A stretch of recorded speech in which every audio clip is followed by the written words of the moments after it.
Hello, I'm Dr. Hulsebus, and welcome to another edition of Ask the Chiropractor. Ask the Chiropractor is where we come on here and we discuss chiropractic topics by a chiropractor.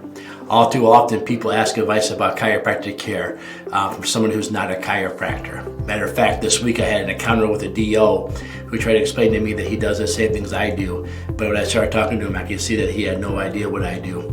To me, it was fun. But again, if you have a question about chiropractic, always ask a chiropractor. We're the ones that know the most about chiropractic care. Just like if you had a question about your teeth, you would ask a dentist. So I'm Dr. Hulsebus. I'm a chiropractor here in Rockford, Illinois. I'm a proud graduate of Palmer Chiropractic, and I'm also the official chiropractor for the AHL Rockford Ice Hogs, the Chicago Blackhawks affiliate. And I come on and answer questions. So, question I was given was, hey, Dr. Hulsebus, I get a chiropractic adjustment, or I've been doing different things, physical therapy and stuff like that, and I'm having a hard time maintaining my health, my spine. It's not seem to be doing its job. And I go to the gym and I exercise, and it just seems like my back never really holds the way it's supposed to.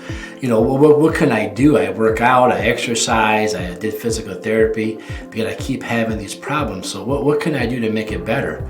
Well, there was actually a PubMed article. For those of you who don't know, I'm a huge fan of PubMed.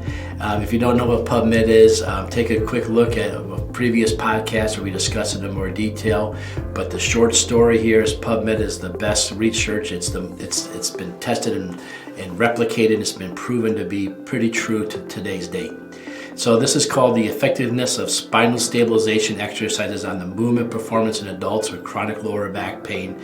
This came out in the International Journal of Sports Therapy, 2023 of February. So this is a new article, right? This just came out. And this talks a lot about where people try to do stuff for their spine, it just doesn't work. Like, they keep having the same problems. And they talk a lot about the fact that the stabilization muscles are key. Now, what is stabilization muscles?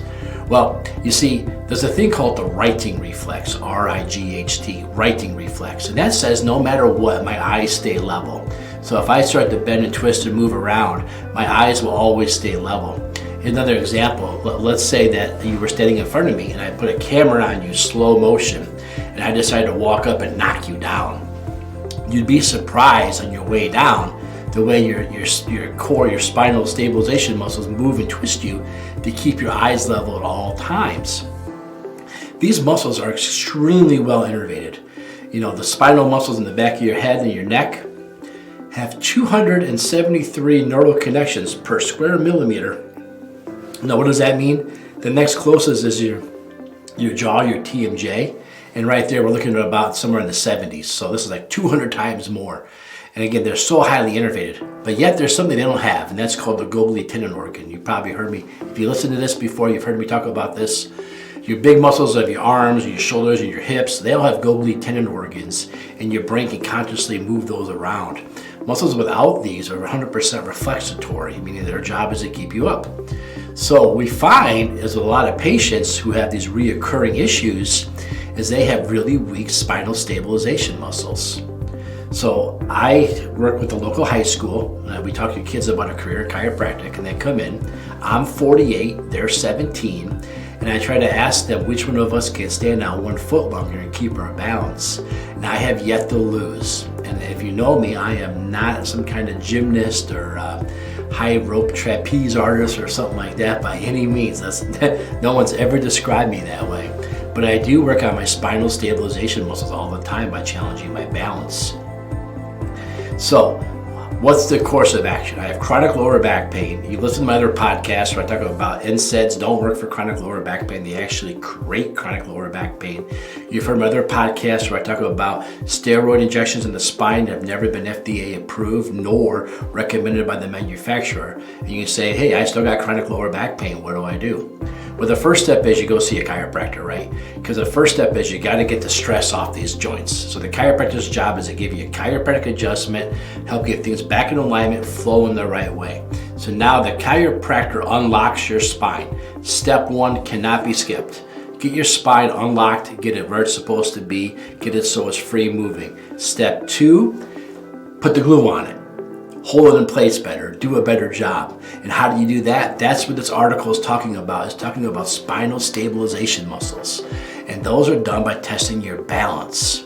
Now here in my office, we email our patients a whole list of real easy spinal stabilization muscles for them to start working on. Then as they get better at them, we have another phase. We send them phase 2 if they want it. But the main thing is, think about, can you stand on one foot for 30 seconds without falling over? Can you sit an exercise ball and not bobble all over the place? Can you keep your maintained balance? For me, in the past, I took a wobble board and I've done standing up squats on it, trying to keep my balance. I use that to do push-ups on. I make everything unstable when I do certain exercises in order to challenge my stabilization muscles. Because if I want to make my stabilization muscles stronger, I have to challenge them. I have to use them. I have to test them. And so when I'm doing stuff on one leg, when I'm doing stuff on wobble boards, I'm challenging them, I am testing those. I have a lot of young athletes that come in here, especially young female athletes that have chronic lower back and hip stuff going on. And what we do is we get them adjusted, we get their hips straight, we get their lower back moving the way it's supposed to be, and then we introduce them. Once they start to hold that adjustment, once they're starting to stay where they're supposed to stay, then we put them on an unstable surface and I make them do their sport. I had a young lady coming in here, plays basketball. We put her on a wobble board and shooting free throws. Her dad elevated the hoop the same height as the wobble board, so she was still shooting 10-foot baskets. But after being in that wobble board, her lower back got really strong to the point where during a game, if you ran into her, she wasn't budging. I have volleyball players that sit there and bounce the ball off the wall while they're on the wobble board. I have hockey players that stand on the wobble board and we put the stick in front of them. They take slap shots on an elevated surface to match the height of the wobble board and practice that on the unstable surface. So if you really want to take care of lower back issues, you got to switch your stabilization stuff. What's cool about this article is they talked about how people who've actually had back surgery later on still have aches and pains. Like they did the back surgery and they kind of regretted it afterwards. That's because the back surgery was done, but the real issue was the weak stabilization muscles. In order to get the stabilization and get the alignment back, these people might not have had to have surgery. Again, this is the article, this is not me quoting the article. They're saying that if they would have done that, they would have done better because they test their stabilization muscles before surgery, they tested them after surgery, and they weren't there and the pain was still there. Other people built their stabilization muscles, they didn't have half the pain the other people did.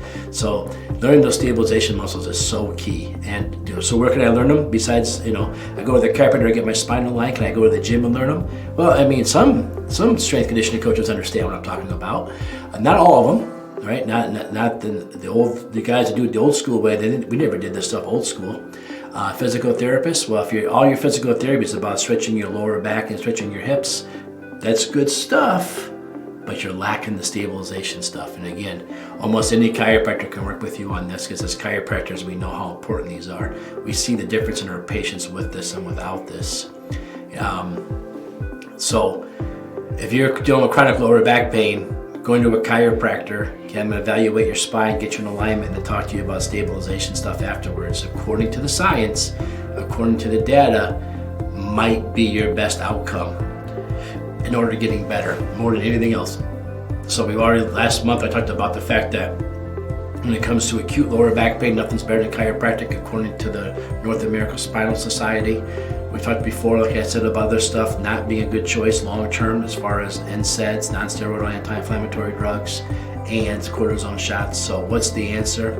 Well, more and more is pointing at like getting your spine adjusted and then now introducing some spinal stabilization exercises. So how do I get my back better? You get it aligned, then you get it stronger. That's how we do it. All right, I hope I answered the question about how do I maintain my adjustment, how do I deal with this chronic back pain that keeps coming. I've tried all these different exercises and therapies. Nothing seems to work. This recipe right here is where we've had the best success with our patients, both short term and then long term. Short term, we get them out of the pain and discomfort with the adjustments.